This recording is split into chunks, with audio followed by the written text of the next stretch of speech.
And welcome to the Confound Millennial, starring Steven, Stirvin, Michaels, and Ryan Diamondz. What's up? You know, I'm going to lose every viewer we got right now, but I have to. I have to do the thing. Oh, do it. It's been a while since I'm logging out. I'll see you. Where's the What's button? up, man? What's up, Diamondz? How's it Not going? much, man. I'm sorry I sent you that message from 1993. It's all right, man. But hey, you know, I'd love to catch up, just you and me. Tell the fans what the hell's going on, why we're back, why we were gone. We can do that, you and me. Right now, we've got a very special guest. I thought you were going to ask who the guest is, Diamondz. Who's the guest? Matt Mingus of Dance Gavin Dance.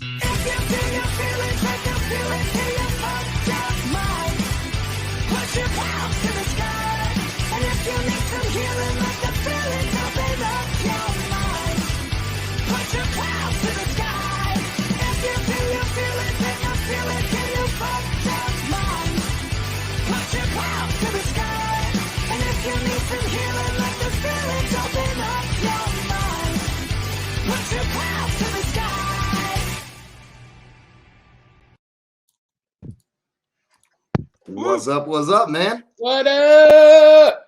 Dude, so good to have you on here, man. Yeah, thanks for having me, guys. Glad to be here. Nice. Thanks for being here. So tell us a little bit about yourself, Matt. Who the hell are you? Woo, man, it's a complex question. Well, I play drums in Dance Gavin Dance. I am one of the co-founders. Started the band when I was 16, back in 2005.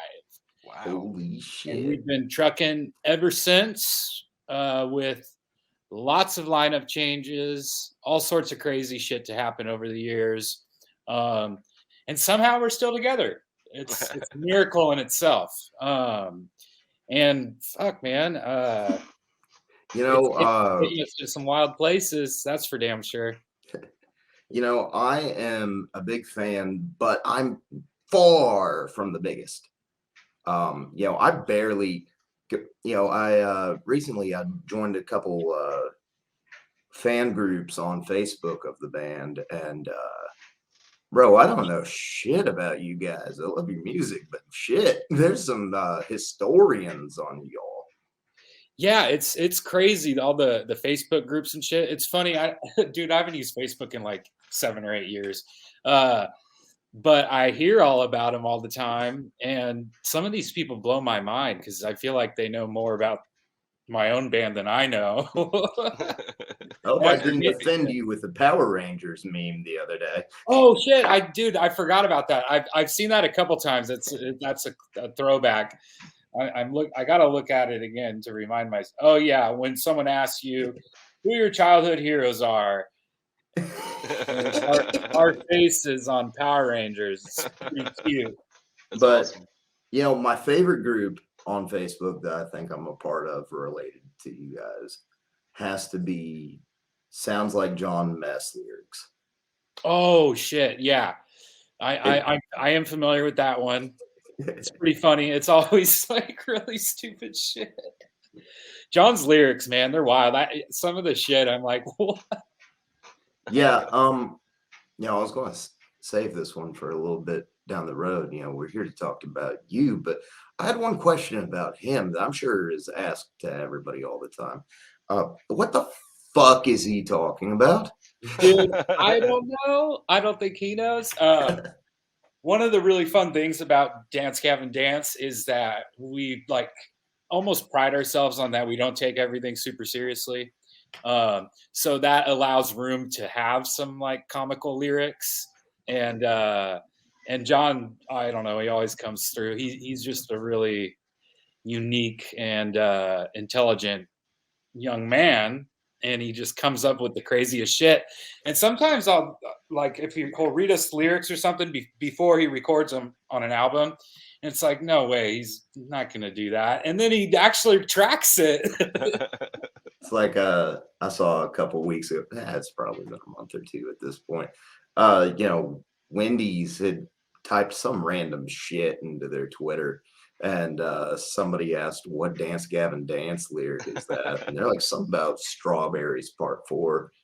And then next thing you know, John screaming about Wendy's spicy nuggets. Yeah, dude, we were like, we saw that they commented on that, and we are like, dude, we got to try and get our hot sauce into Wendy's. Hope that they swoop it up. And so we had John record that stupid ass thing. He's dressed all fucking 90s and shit. It's pretty silly. So you said you're one of the first members of the band, been around since 2005. Is that what you said? Yes, sir. Holy shit, you're old. You guys are like the Rolling Stones. Well, I was a baby when the band started. I was only 16. I was the youngest guy in the group. Still am. And the rest of the guys were a few years older than me. So, but it's funny if I look back and try to remember how I felt then, like I never would have thought I'd still be playing in this like screamo band, you know, into my 30s. Right. And here we are, and we're still going. And dude, and it's just, I mean, I didn't even really hear about you guys until 2 years ago or so. And it wasn't until like I listened to real weird emo shit. Mhm. And so like one of the first messages I sent to you was like, you guys are my happy music. Yeah, who do you usually listen to? Capstan, In Our Own Words, The Home Team, some bands like that nobody's ever heard of, sadly. I've heard of Capstan. Dude, Capstan they were our first guests on here. They're our homies. But you know, Red-Handed Denial, just I don't know, but like you guys are really the most mainstream thing I listen to. Well, I like that. I think it's funny now that we can fall into the category of somewhat being mainstream. Right. Because it's always been a challenge for the band to find its place in this world of music with, you know, getting on festivals and stuff. We're all, and still to this day, we're like the kind of more obscure band when we play like the rock and roll festivals, you know, with like we're playing one Louder Than Life this year with Kiss and Red Hot Chili Peppers, and then you got Dance Gavin Dance, and it's like, well, that's kind of cool that at least we just grinded for so long, for so many years, that now we kind of earned our spot doing that. I mean, it's so cool. Like I've got at least one Confound Millennial alumni or guest every night of Louder Than Life. Oh, nice, dude. Yeah, that hopefully we'll meet up, because I forgot that's in your neck of the woods. Yeah, like you know, no concerts come around here, man. That's like pretty much it. Yeah, they're like, sorry guys, no shows all year, but here's this really big fucking concert. Yeah, it makes up for it a little bit. But you know, like Capstan came through last year, and that was the first concert I'd gone to and last since I've moved up here. Because I'm from Georgia, and you know, not too close to Atlanta, but close enough to go see a concert, you know. Yeah, totally. So I'm used to whoever I want to see, like, I'll see them at one point during the year. Not up here in the bumfuck middle of nowhere, Kentucky. Nope. They got it. That's why you get those butt rock festivals too. But you know, I really started like really listening to Dance Gavin Dance a lot when I was in a rehab, of all places. Nice, dude. I hope that's a good thing. It was you know, I was trying to listen to more less depressing shit. Yeah, man. You know, I most of our fans know I went to rehab too recently, and I know you know that too. And I was listening to a lot of music, but I was listening to depressing shit while I was in rehab. But it was good. It was good for the soul. Do you mind if I ask some questions about that? Yeah, I don't mind at all. Or just less interviewing, more just like from one guy from a rehab to another. What was it like? What kind of rehab setup was it? Mine was more like a halfway house. They let me run the show out of it. Dude, that's awesome. So the treatment facility I was at, it was actually super chill. It was a smaller one, so there was only 7 people in the house, and it was a 12-step based treatment facility, but it had a nice balance of focusing on recovery and getting sober and teaching you the tools to utilize to stay sober, but then at the same time focus on yourself and learn to forgive yourself. That's the worst thing you can do, is just beat yourself up over all these things you've done over the years, and instead of trying to figure out what the solution is to those problems and stop living in those problems and be a part of the solution. And they weren't too strict. Like, I didn't have access to my phone for the first 2 weeks, but I'm one of those weirdos that's like totally cool with that. I'm like, fuck, this is kind of great not having a cell phone. Right. I was like the last person I knew to get like a smartphone. Me too. But and I don't know, it was truly a gift, honestly, getting to go to treatment. Like, I was in a really dark place. I had always historically been pretty good about working hard and then partying hard afterwards and kind of keeping the two separated. But then over the pandemic, like, I know a lot of people, I fell really into a dark place, and I was looking to that going on tour was going to pull me out of this dark spot, Mhm.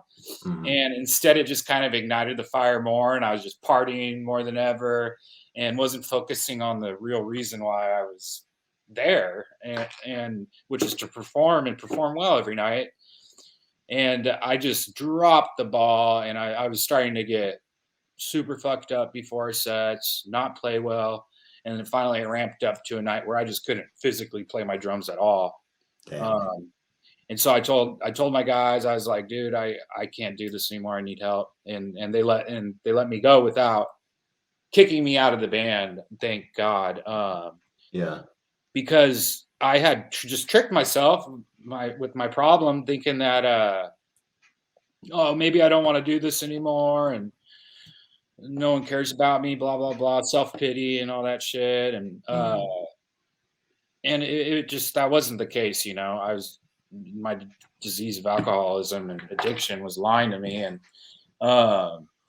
so I'm really grateful that I did that, because now that allows for me to continue doing the band, be on good terms with everyone, and also talk about like a really humbling experience having like my drum tech step in and fill in for me, because then it's like, oh wait, other people can do my job just so I really need to not take it for granted, and I need to be there for my guy. It was a complicated situation at the time, but now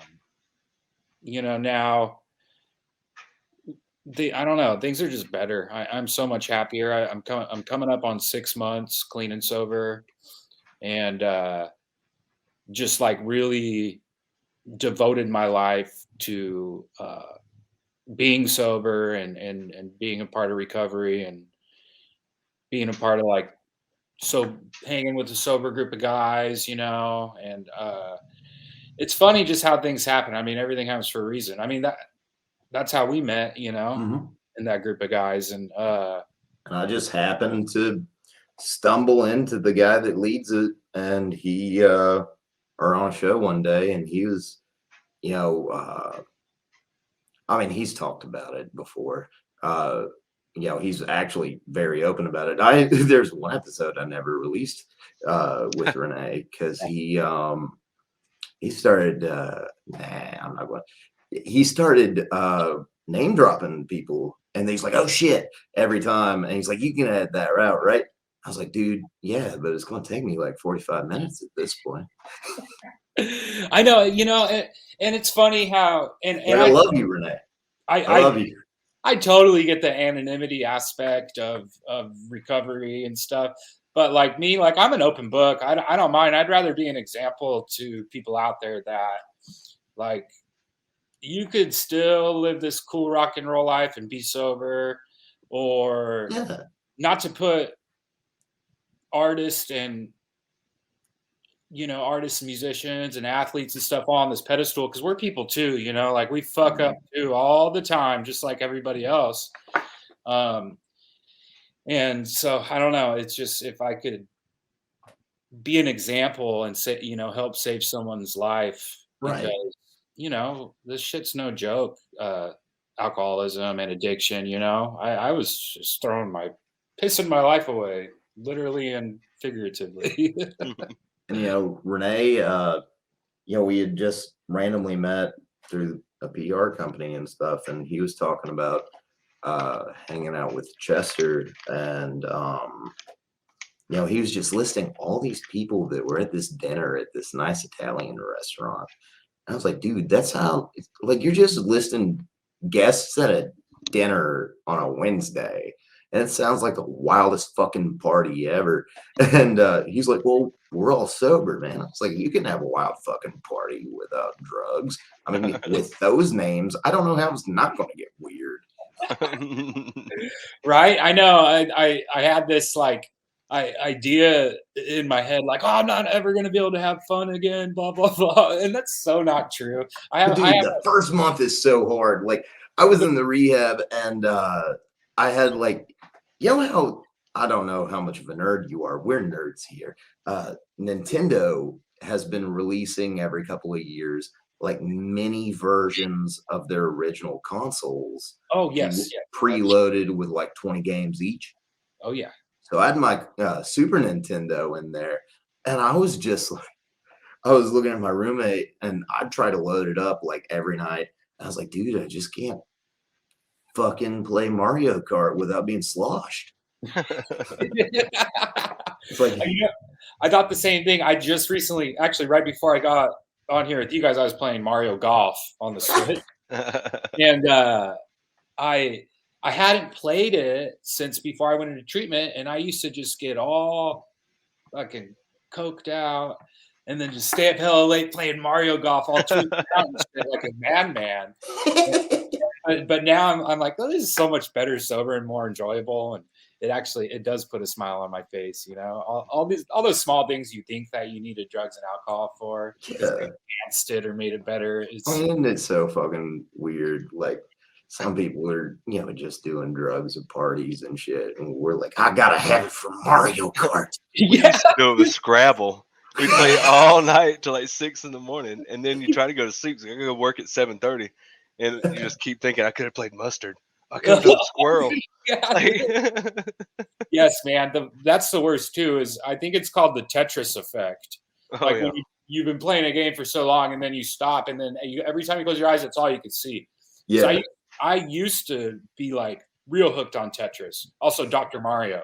And so every time I'd close my eyes or I'd look at things, I'd see them like, oh, those would line up perfectly, and then just like disappear. Like, it's fucking mental, man. That's wild. Dude, go ahead. Oh no, you go ahead, Diamondz. You haven't talked much. It's not important. It usually isn't. But I did that a little with Shadow of the Colossus. I played it so much, I'd like look at buildings. I could climb that. I could totally climb that. Dude, I've just been, I don't know, like I recently got my PlayStation back. I had my little brother borrow it for a while, and I guess we're talking about video games now. Sorry, dude. But I've just been playing one boss fight on Kingdom Hearts 3 for a fucking month, and I still can't beat it. Dude, I hate that. I was playing the new Donkey Kong, the newest one, Donkey Kong 3D or whatever. Mhm. I got stuck on a boss, and I was on it, same thing for like a month, and it was like the third world, so I wasn't even through the game. And finally, I just admitted defeat and stopped fucking playing it. Well, this is, I'm a hardcore Kingdom Hearts nerd. And this is like a secret boss added at the end of the DLC. They're notorious for really hard secret bosses, and you've got to beat him to watch the final cutscene. And I refuse to look it up on YouTube, so I've just been obsessively dying, throwing the controller, picking it up, and coming back. Attaboy, dude. I have a buddy, I have a couple friends actually who they hella cheat with the video games and like look it up how to do like beat stuff in Mario and whatnot on YouTube, and it's like, dude, that takes away the fun out of like figuring out how shit works. Mm-hmm. I'm excited because they're right about to drop some more courses for Mario Kart on the Switch. Today, I think. Yeah, I think at midnight. Yeah. And I'm just fucking really stoked because my wife and I, like, we play that shit nightly. That's awesome. And we're pretty competitive. It's caused fights before in our relationship. Oh man, I know some people that are like that with Mario Kart specifically. Like any other game, that's fine, but those Mario Party games, I don't know what they put in them, man. Love Mario Party. Anything Mario. I'm a Mario guy. Actually, it was just Mario Day recently, March 10th. Mm-hmm. Oh, wow. March We just 10th. started Bowser's Fury. My daughter loves it. That's a good one. We saw it on sale for like 83% off. So, ooh, that's a come up. Yeah, definitely. I paid full price for that bitch. Sucker. Right, man. These Mario games are expensive. They're all like $60. Well, it was that and another Mario game, both of them, and combined for 83% off. I think we spent like $40, and I had gift cards. Yeah, that's nice. Thrifty. Very thrifty. So Matt, back to the music. I just wanted to, I don't know, I've been trying to tell people, like, describe Dance Gavin Dance, and usually I don't fucking know how. I usually say it's like, imagine a pop singer with a screamer and then like the most grooviest shit ever, but I don't know like what genre y'all are. What? Dude, I have to agree with everything you just said. I never know how to describe it. Yeah. One thing I found is I got to read the people I'm describing it to. Mm-hmm. If it's like an older guy who isn't really educated in the different subgenres of music, I'll usually just be like, oh, it's hard rock. Because I don't know, it summarizes it all, hard rock with a little bit of funk in there. Yeah. But if I'm talking to someone like you or just people who kind of know the subgenres, we've always kind of categorized ourselves as like post-hardcore, because that's really big influence of our main writer Will Swan, our guitar player. His like favorite band of all time is Thursday. But it's just hard, dude. I feel you. I'll say that sometimes too. It's like pop mixed with funk, some screaming in there. But even like John's screams are different than like a band like I Prevail or another like heavier band. We definitely kind of have our own thing going on, and over the years, because of that, we kind of created our own subgenre of music called Swancore, and that's, to me, I was like, damn, this is just going too far. Right. Swancore. But over the years, it's actually kind of turned into something. It's even a genre on Spotify. Is Swancore. So it's like, really? That's crazy. Wild. It's actually turned into something. But I'm I with don't know you. why, Right. but anytime, like, I don't know, like anytime I see anybody mention you guys, I always mention another band that is not like you guys at all. But I guess you've done some work together before. Why did people associate you and Bill Murray so closely? Interesting. You know, I don't know. We had him on a song. Uh, that guy Johnny, who's the main guy in that band, he used to be in that band Attack Attack. Um, and our singer Jillian, he's like he loves Bill Murray. He's a big fan. You know, I don't really know why they associate us so much with it. Sometimes these people on the internet get so heavily into something, and then I'm like, what? This doesn't make any sense to me. Yeah, it's like I'm one of the groups I joined the other day. I've already seen it multiple times where like they'll put uh like just the letter or first letters of not Dance Gavin Dance related before they talk about another band, but never if they talk about Bill Murray. It's so interesting. You know, I haven't really listened to him that much. And no offense, what I've heard, I do like. I honestly, Yeah, I like him a lot, but he's just not it, or they're just it's yeah, not like not really my thing. But yeah, they're good. it's not like Dance Gavin Dance. I don't think so. And I was gonna say, I for being in a band that is pretty active, I suck at checking out new music. I always say I'm going to be better about it. I'm going to go listen to all the new releases, and that lasts for a short period of time, and then I'm back listening to the same old shit. Like lately, I've been hella into like '80s dark wave shit. I never cared for that kind of music, but that's because I never gave it a shot. And then lately, that's all I listen to. So Bill It's Murray's a band. I'm just now picking up on that. Oh shit! Yeah. We're talking about the actor Bill Murray. He's just like Dance Gavin Dance. I was very sorry, confused guys. for a minute. It's been a long day, man. His performance in Caddyshack is very TGD.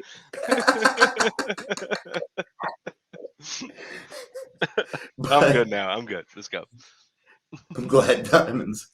But shit, I forgot what I was gonna say. That shit was funny. But oh yeah, about like just listening to the same old shit. You know, the only new music I've listened to in the past few years at this point is just what people you know, the PR companies or people that reach out to me personally asking about the show.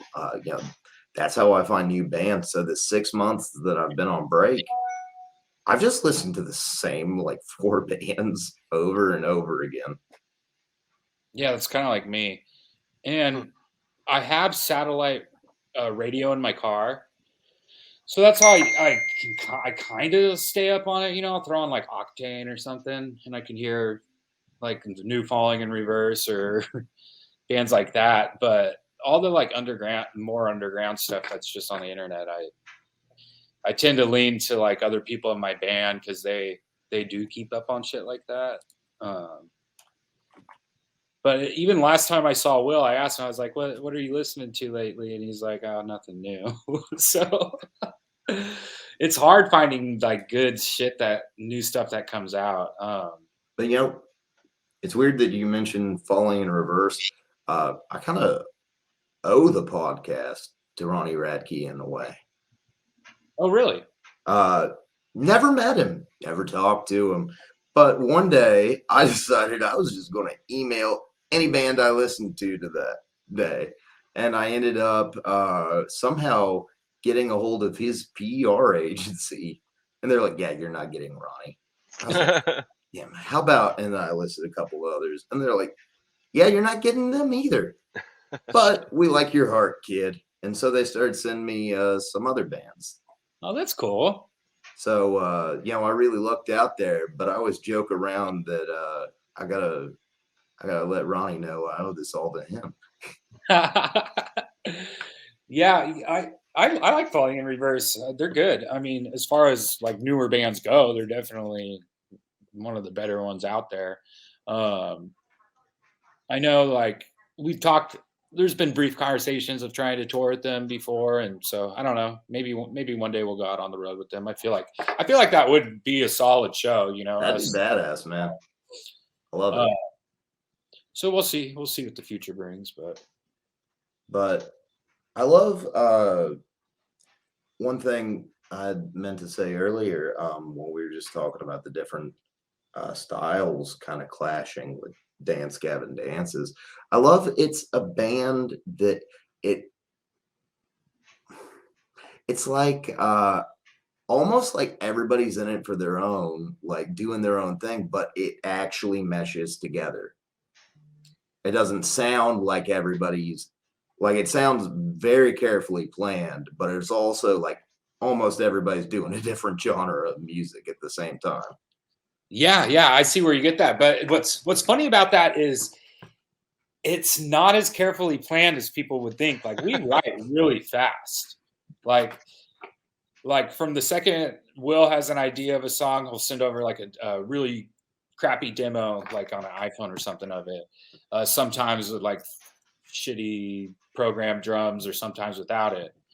And then we go into the studio and we'll start working on that song. And usually within an hour, like, the song's ready to go. The music's all done.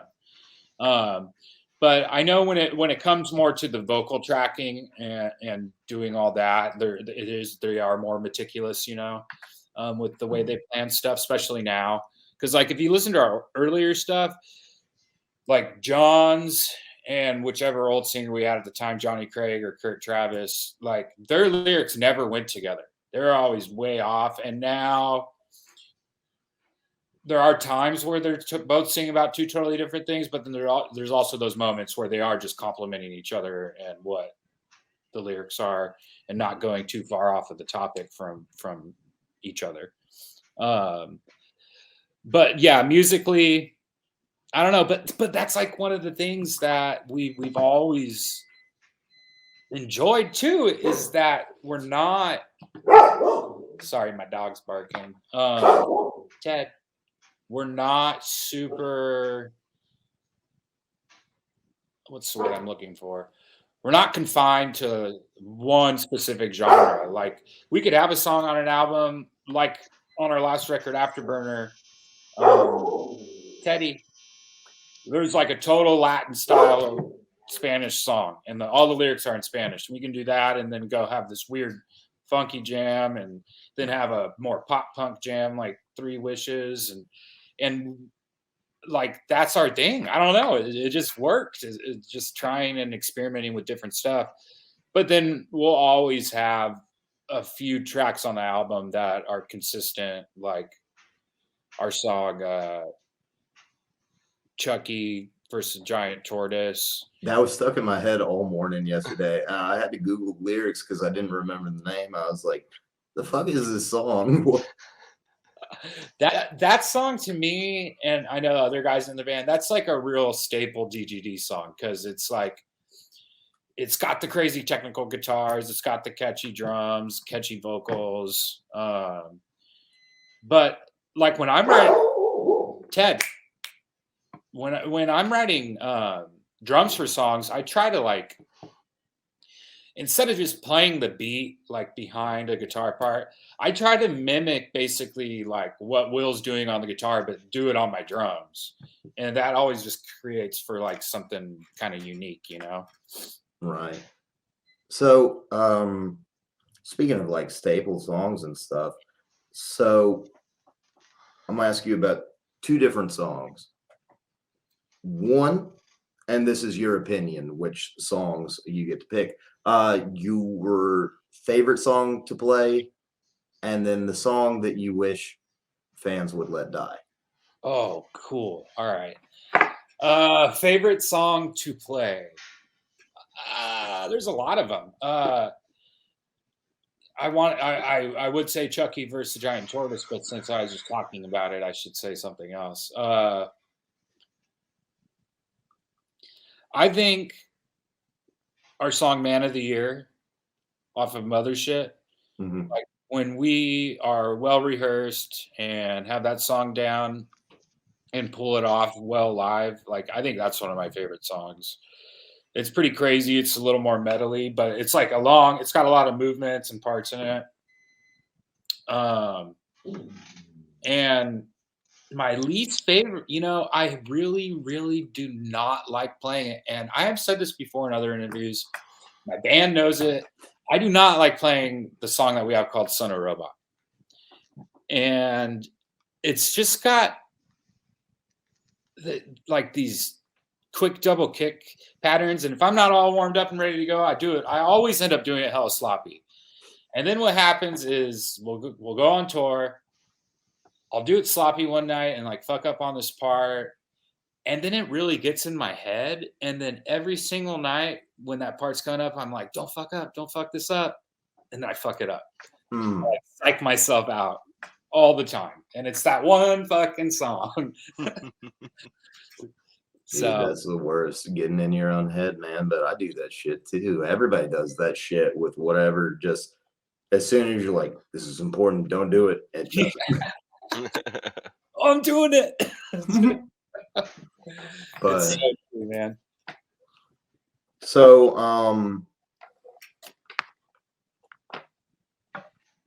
going back to we'll end this in a little bit here, but going back to sobriety and stuff,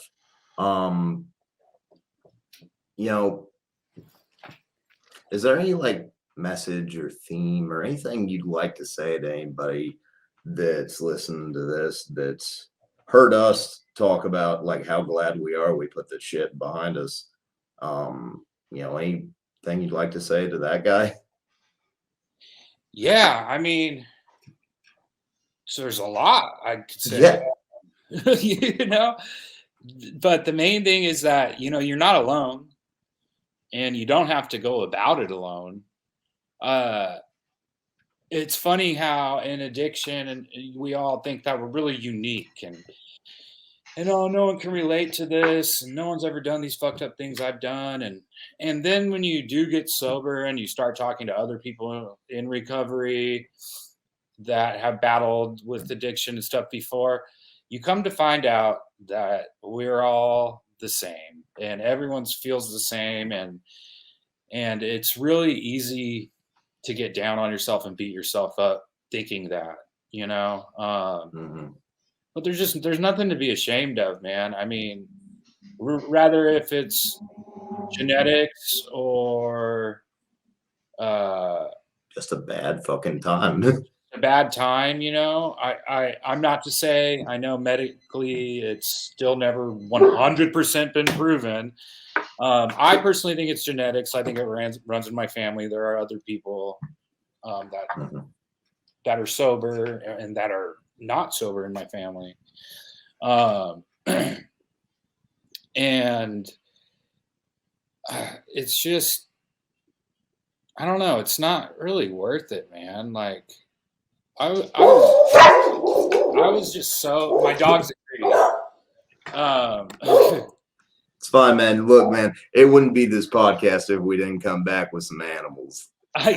Dude, I just thought, I just was hating myself, and I don't know. I've really, through being sober, have learned to love myself again. And I know that if someone listening is struggling with drugs and alcohol, don't be afraid to reach out and ask for help. Because there are people willing, and they'll show you where to go and what to do if you're serious about it. But then that's the other thing, like, you can't really get sober unless you want to get sober. No one else is going to be able to get you sober or make you get sober, and like you're going to do it, stay clean. I mean, and sometimes it just takes so much to get to that point. Yeah. And the cool thing about recovery is it's like, we don't shoot our wounded. If you're trying to get sober, and people fuck up all the time and relapse and stuff. The most respect I've ever seen in groups and stuff is when a guy comes out and he says, I've got less than a day. Yeah. That's the most respect I've ever seen in anybody. because it takes a fucking man to do that shit. It does. And the other thing too, for people like with long-term sobriety, like it's important for them to hear that too, as a reminder that, I mean, this shit's no joke. You could think that you have everything under control, and then out of nowhere you're with some friends or something, and then next thing you know, you're hitting a bottle. I hear about that type of shit happening all the time. And it's like, I wasn't even thinking, and it just happened so fast.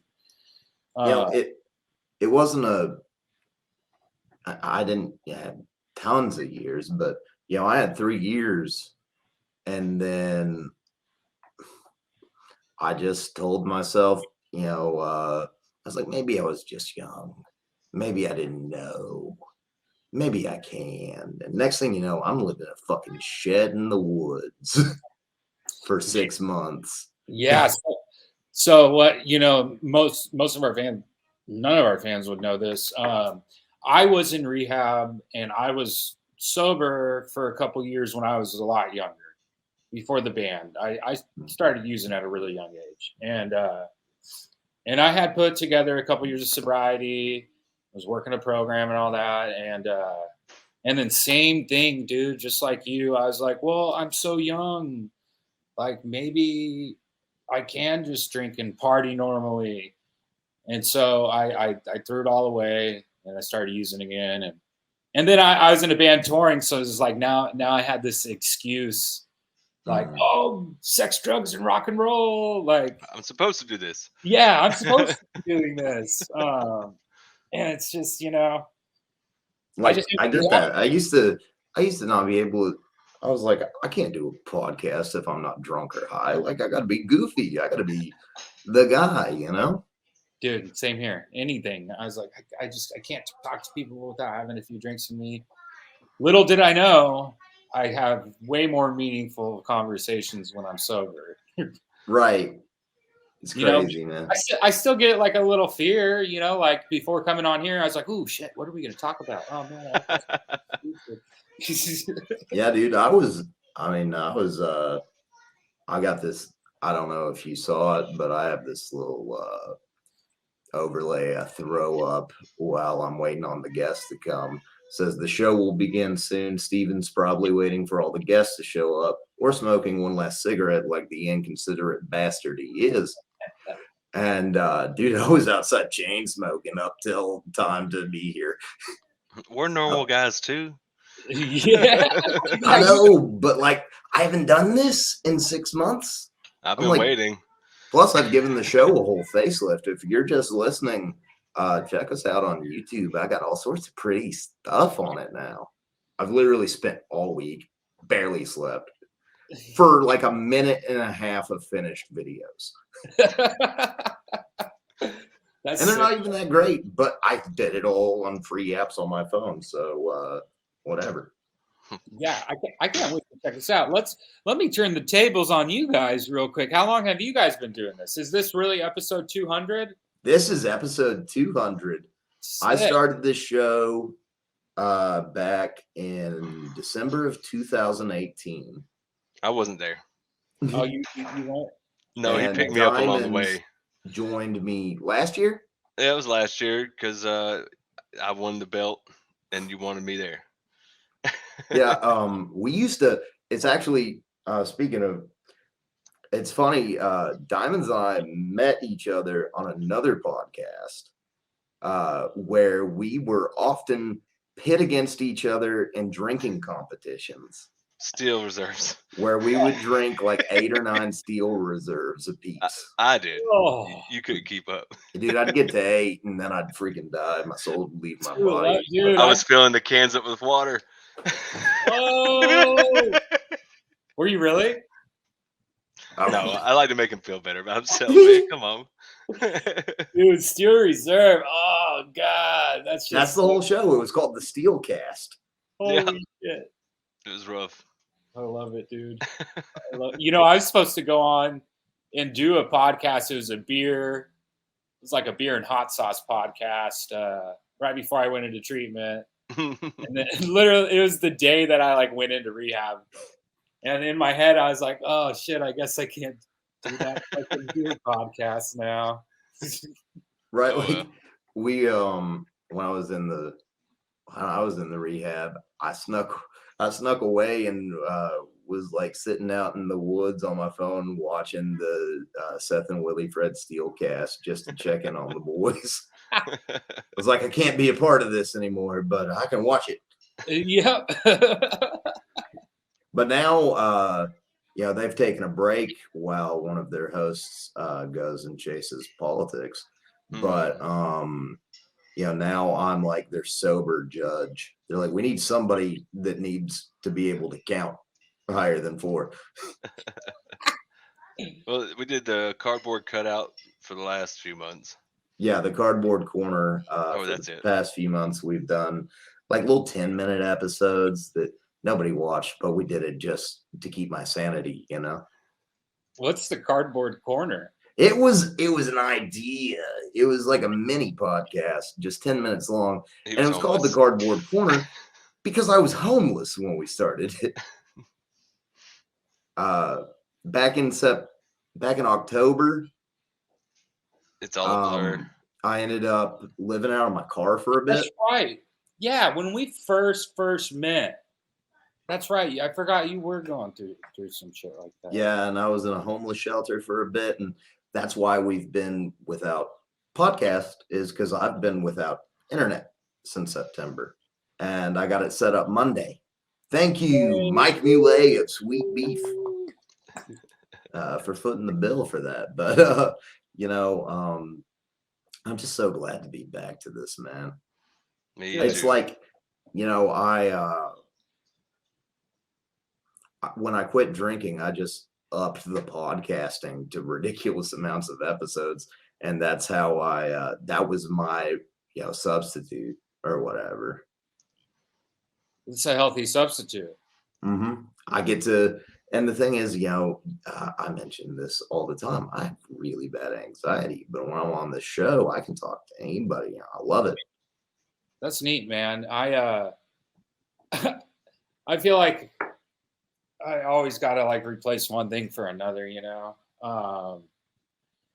that's why, and like in treatment, man, I've always smoked cigarettes, and drank coffee, but it was like fucking chain smoking, fucking 5 cups of coffee in the morning before like 5 a.m. is. Oh yeah.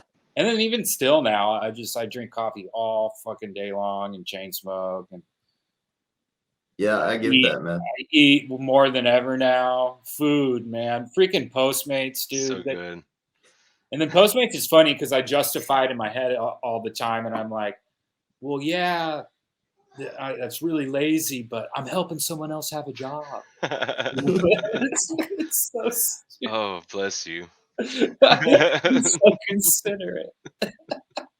Dude, I was door dashing for a while there, so I appreciate you keeping us in business. That's what I'm saying. Dude, it gets fries on the way.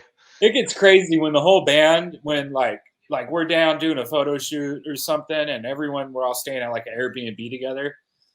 Postmates and Uber Eats and all the food services are like constantly showing up and dropping stuff off. We're like, oh, who got this? Who got that? It's like insane. Like the neighbors are probably like, what the fuck is wrong with these people? But, it's like I used to work Domino's a few years back, and I'd show up to a place every now and then, like, not like, well, occasionally like a party, but usually it's like work break rooms or whatever. And like it'd be me with my Domino's stuff, and then somebody else with Papa John shows up. I'm like, are we supposed to fight over who gets the tip? Or one time I when we were recording this last album, we were in Portland, and I used a weed delivery service, and I ordered Uber Eats, and somehow it was like the dream met it timed out perfect. I went down to get my food, and then the weed showed up, and then the guys like met each other. They're like, oh, hey. It was sick. That's so funny. So sadly, we only have, well, I was going to say something mean, but I shouldn't say that. You know what? fuck everybody. I'm gonna say it. I was gonna say our viewers don't have that long of an attention span, so we should probably wrap this up. Well, dude, and to be fair, it's not your viewers. It's just No, it's people. me too. I don't want to edit this long either. Dude, I know. When I go see movies now, and I'm like, oh god, this thing's almost 2 hours. This is too fucking long. I don't watch TV anymore. Like my ADD is so bad, I can't watch TV. I try. I did finally start that show Yellowstone. Everyone's like, you gotta watch it. It's pretty cool. Like I'm still behind on Star Wars. I ain't watched any of the Marvel shows except for Loki. I have so much to catch up on. The Book of Boba Fett was so good. I love the Star Wars shows. I still I'm only in the second episode of it. Of Boba Fett, or yeah, Boba did Fett. you watch Mandalorian? Oh yeah. Oh yeah. But Obi-Wan's coming. That'll be good. I saw that, dude. Hell yeah. That's exciting. So one last question before we go here. And keep in mind when I ask this episode, actually, no, never mind. I'm going to release it today or tomorrow morning. So never mind. I was going to say Tuesday. I usually do it on Tuesdays, but I'm so excited to be back, man. Yeah, dude. But either way, and you can 100% say no comment, but there's quite a rumor mill going on right now about Dance Gavin Dance. Something might be happening. Do you have any comment on the situation? Ooh, well, that's a tricky question for me to answer. That's why I said you can say no comment. If you catch my drift. So I'll leave it with, if we didn't have anything going on, I'd probably just give a plain no. So I'll leave it. I kept, last question, and then we'll wrap this up. I hate asking questions that have been asked on other podcasts, but I just had to. I can't pass up this opportunity. Who the fuck is Gavin, and why must he dance? Endorphin, endorphin, endorphin, levitates me.